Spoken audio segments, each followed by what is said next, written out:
दोस्तों, गौतम बुद्ध की शिक्षा हर किसी के जीवन को नई दिशा दे सकती है।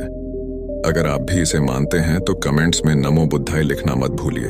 एक समय की बात है, नगर में एक व्यापारी रहता था। अपने और अपने परिवार के भरण पोषण के लिए वह नमक का व्यापार करता था।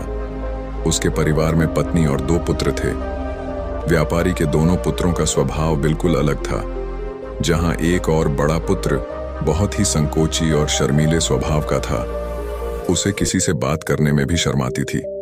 वही उसका छोटा पुत्र बहिर्मुखी स्वभाव वाला व्यक्ति था।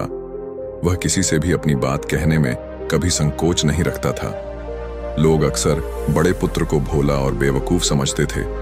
कई बार लोग उसके भोलेपन का फायदा भी उठा लेते थे और वह पलटकर कभी किसी को कुछ नहीं कहता था।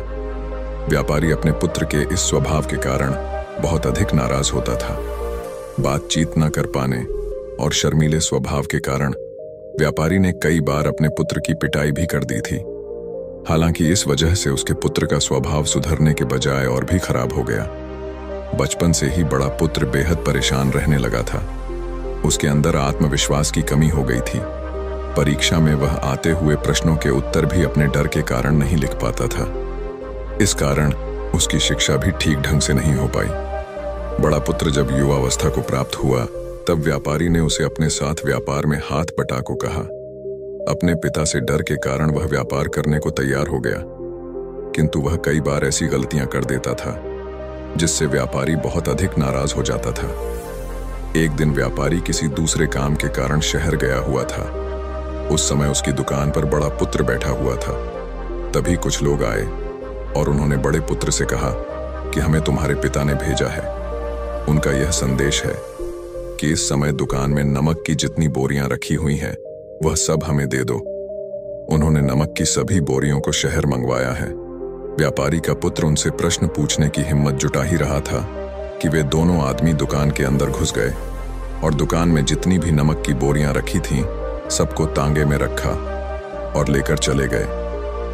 व्यापारी के पुत्र ने उन्हें रोकने का प्रयास किया, किंतु संकोच और शर्मीलेपन के कारण वह उन्हें कुछ कह नहीं पाया। उसने मन ही मन सोचा कि यदि मैं इन्हें नमक ले जाने से रोकूं, तो पिताजी मुझ पर नाराज होंगे। कुछ समय बाद जब व्यापारी शहर से वापस आया, तो खाली दुकान देखकर उसने अपने पुत्र से प्रश्न किया कि नमक की बोरियां कहाँ गई? यह दुकान इतना खाली खाली क्यों है? तब बड़े पुत्र ने धीमे स्वर में कहा कि कुछ लोग दुकान पर आए थे और उन्होंने मुझसे कहा कि आपने नमक की बोरियों को शहर मंगवाया है, और दुकान में से सारी बोरियों को निकाल कर लेकर चले गए। व्यापारी ने अपना सिर पीट लिया। उसने अपने पुत्र को दुकान से धक्का देते हुए कहा कि तू मूर्ख का मूर्ख ही रह जाएगा। वे लोग तुझे बेवकूफ बनाकर सारा सामान ले गए। तुमने मेरा बहुत भारी नुकसान करवा दिया। यहां से दूर भाग जाओ और घर वापस मत आना। यदि तुम वापस आए तो मैं तुम्हें पीट पीट कर सीधा कर दूंगा। व्यापारी का बड़ा पुत्र इस बात से बेहद दुखी हुआ। एक बार फिर उसके शर्मीले स्वभाव के कारण उसके पिता उससे और अधिक नाराज हो गए। साथ ही व्यापार में भी इतना नुकसान हो गया। उस समय नगर के सभी लोग व्यापारी के पुत्र पर हंस रहे थे और उसका मजाक बना रहे थे। उसे बहुत अधिक शर्मिंदगी महसूस हो रही थी। यही वह समय था जब उसने सोच लिया कि अब उसके जीवन में कुछ भी ठीक नहीं हो सकता है। वह सदैव मूर्ख का मूर्ख ही रह जाएगा और इस समाज में रह रहे लोगों के साथ कदम से कदम मिलाकर कभी नहीं चल पाएगा। व्यापारी का पुत्र नगर से बाहर आ गया और एक नदी के किनारे बैठकर खूब रोया। गहरे पानी को देखकर उसके मन में विचार आया कि अब उसके जीवित रहने का कोई फायदा नहीं है। उसने सोच लिया कि आज वह इस नदी में डूबकर अपने आप को समाप्त कर लेगा। असफल जीवन जीने से अच्छा है कि वह स्वयं को समाप्त कर ले। उसने जैसे ही नदी में छलांग लगाई, एक बौद्ध भिक्षु ने उसे बचा लिया और नदी से बाहर निकाल कर ले आए। व्यापारी का पुत्र बौद्ध भिक्षु पर नाराज होने लगा और कहने लगा कि तुमने मुझे क्यों बचाया? मैं इस असफल जीवन को जीना नहीं चाहता।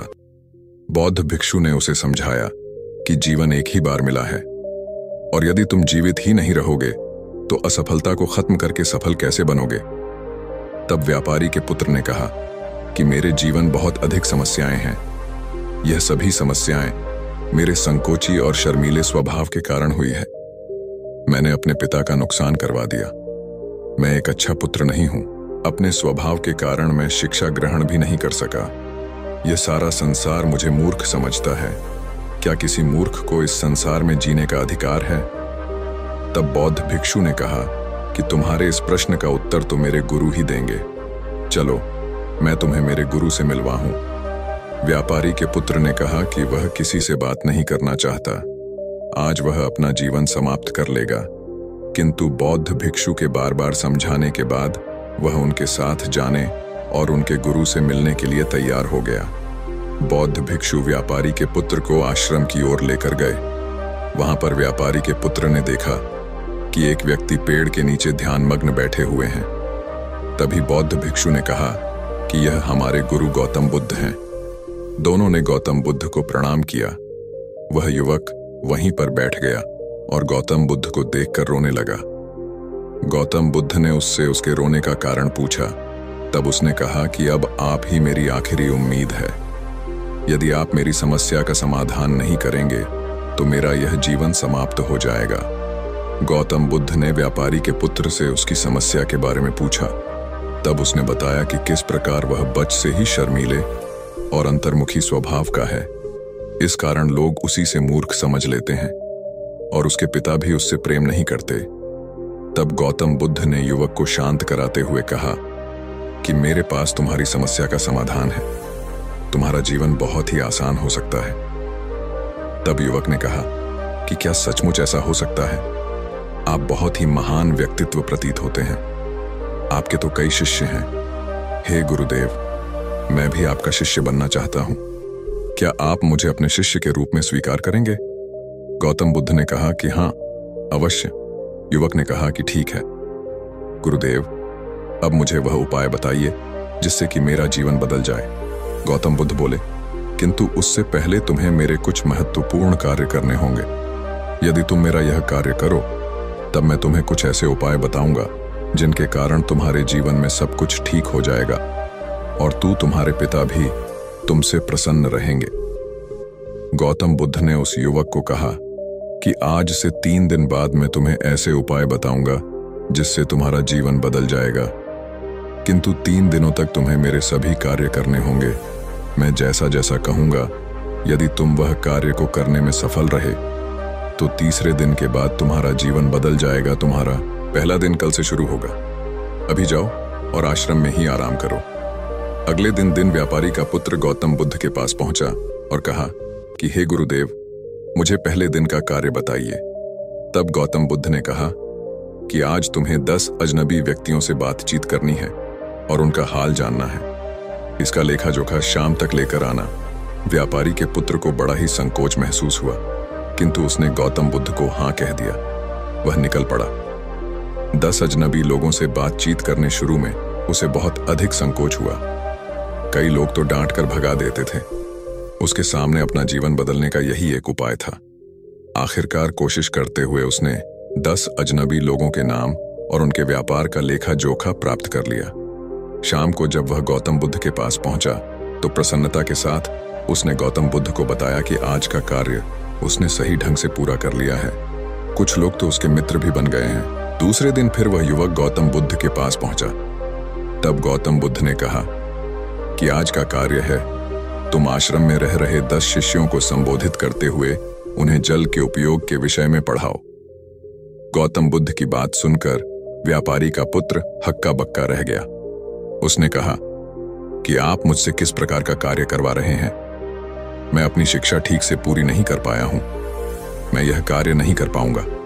तब गौतम बुद्ध ने कहा कि ठीक है, तब मैं तुम्हें उपाय भी नहीं बताऊंगा। व्यापारी के पुत्र ने प्रार्थना करते हुए कहा कि आप जानते हैं मेरी शिक्षा अधूरी है, फिर मैं किस प्रकार बालकों को शिक्षा दे सकता हूं? गौतम बुद्ध ने मुस्कुराते हुए कहा कि यहां सिर्फ मैं जानता हूं कि तुम्हारी शिक्षा अधूरी है। वे बालक नहीं जानते। तुम रोज अपने जीवन में जल का उपयोग करते हो। यही सब बातें जाकर उन बालकों को बतानी है। आखिरकार व्यापारी के पुत्र के पास कोई रास्ता नहीं बचा। हिम्मत जुटाकर वह उन बालकों के पास पहुंच गया। शुरू में तो उसके हाथ पैर कांप पर रहे थे, किंतु आखिरकार उसने जल की विशेषताओं के बारे में बताना प्रारंभ कर दिया। उसने बालकों को जल की 5 विशेषताएं बताइए और जल्दी से वहां से भाग आया। गौतम बुद्ध के पास आकर उसने कहा कि बहुत अधिक डर लग रहा था, किंतु मैंने बालकों को जल की 5 विशेषताएं बता दी हैं। गौतम बुद्ध ने कहा कि जो एक बार फिर कोशिश करके आओ। व्यापारी का पुत्र ने एक बार फिर हिम्मत जुटाई और बालकों को जल के विषय में पढ़ाना शुरू किया। इस बार व्यापारी के पुत्र को बिल्कुल डर नहीं लग रहा था। पूरे आत्मविश्वास के साथ बालकों को शिक्षा दी। तब गौतम बुद्ध ने युवक की प्रशंसा करते हुए कहा कि तुम अवश्य ही साहसी हो। गौतम बुद्ध से शाबाशी सुनकर वह युवक बहुत अधिक प्रसन्न हुआ। युवक तीसरे दिन जब गौतम बुद्ध के पास आया तो गौतम बुद्ध ने उससे कहा कि आज का कार्य तुम्हें थोड़ा अजीब लग सकता है, किंतु आज तुम्हें अपने पिता से मिलने जाना है। गौतम बुद्ध की यह बात सुनकर वह युवक बहुत अधिक डर गया। उसने कहा कि नहीं नहीं, मैं अपने पिता के सामने नहीं जाऊंगा। गौतम बुद्ध ने कहा कि ठीक है, तब मैं तुम्हें उपाय भी नहीं बताऊंगा। आखिरकार उस युवक को गौतम बुद्ध की बात माननी पड़ी। गौतम बुद्ध ने उसे समझाया कि अपने पिता के पास जाकर उनसे क्षमा मांगना और कहना कि तुम्हें एक और अवसर दे ताकि तुम स्वयं को बुद्धिमान साबित कर सको। उसे युवक ने बड़ी हिम्मत के साथ अपने पिता का सामना किया और उनसे क्षमा मांगी। आखिरकार व्यापारी ने अपने पुत्र को क्षमा कर दिया और उसे दूसरा अवसर देने के लिए तैयार हो गए। व्यापारी का पुत्र गौतम बुद्ध के पास आया और उसने जब उपाय के बारे में जानना चाहा, तब गौतम बुद्ध ने कहा कि तुमने स्वयं ही अपना उपाय खोज लिया है। तुम किसी से बात नहीं कर पाते थे, शर्मीले थे, सब कुछ तुम्हारे मन में बैठा हुआ डर था। हम कितने आत्मविश्वास हैं, कितने शर्मीले हैं और हमारे अंदर कितना डर है, यह सिर्फ हमें पता होता है। बाहरी दुनिया में किसी को नहीं पता होता है। बाहरी दुनिया में हम स्वयं को जिस प्रकार का दिखाते हैं, लोग हमें इस प्रकार का समझते हैं। अगर तुम आत्मविश्वासी नहीं हो तो भी अनजान व्यक्तियों के सामने यदि आत्मविश्वास होने का अभिनय करो तो किसी को पता ही नहीं चलेगा कि तुम कौन हो। वह युवक समझ चुका था कि गौतम बुद्ध उसे क्या बताना चाह रहे हैं। गौतम बुद्ध को धन्यवाद किया और उनसे वादा किया कि वह जीवन में सफल होकर दिखाएगा।